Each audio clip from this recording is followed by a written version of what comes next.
Okay, so this is a new part number that I started called test.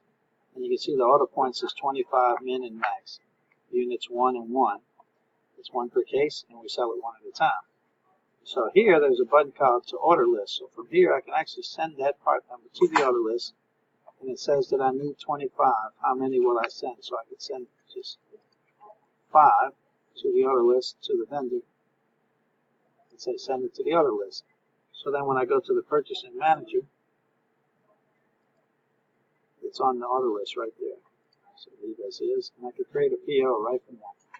It's already checked off. It says quantity 5, even though I need 25, so it's 25. It says create PO. Yes.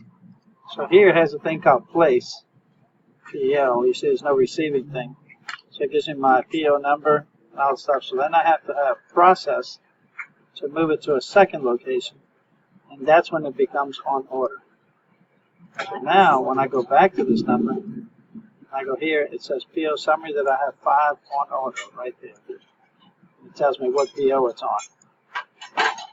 Okay, so that's step 1.